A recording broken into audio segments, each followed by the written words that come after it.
Should have done more. That from former Leon Valley firefighters now coming forward, making strong claims about the department's response to a fatal fire in early July.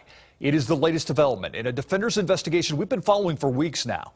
The Night Team's Myra Arthur shares those claims and how the fire chief is now responding.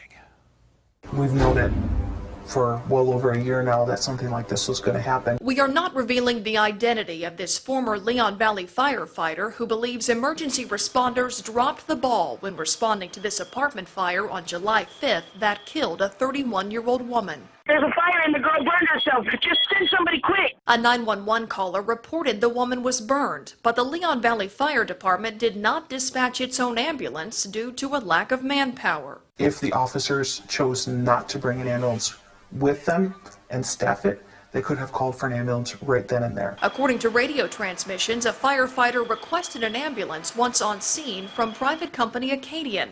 Then it took the lone dispatcher on duty over 9 more minutes to make that call. 9 minutes is forever, especially if you're the victim. Another former LVFD firefighter we spoke to over the phone says he too feels the response was mishandled. The line officer, the officer in charge that night, should have requested an ambulance right then and there, knowing he had a reported victim and that they weren't taking an ambulance.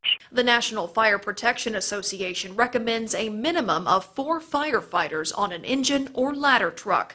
There were 6 Leon Valley firefighters on duty that night that responded with an engine and a truck. If they requested the resource from their dispatch center and it was either delayed or did not respond, that needs to be looked into. Leon Valley City Manager Manny Longoria and Chief Valdez say they are examining the response, but both stand by the decisions made.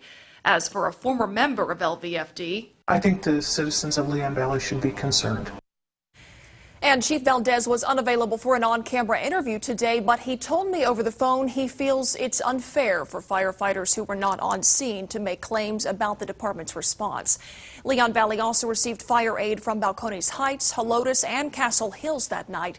We do want to mention the former Leon Valley firefighters we talked to asked not to be identified because they currently work for other departments. Steve? They're still making very strong claims, Myra. My question is, what are Leon Valley city officials saying about the time it took to dispatch an ambulance? The police department in Leon Valley oversees dispatchers, and Police Chief Randall Wallace was unavailable for comment today, but I have posed that question to him in previous reports, and he has answered by telling me the dispatcher was handling a lot of radio traffic during a chaotic situation that the city of Leon Valley does not experience all that often. You know, it's unfortunate that the fire chief didn't talk because some of these former firefighters making some bold claims about his experience or lack of experience. And I shared those claims with him today over the phone. They say, those former firefighters say that Chief Valdez does not have enough experience on the front lines fighting fires to make really tough decisions in emergencies.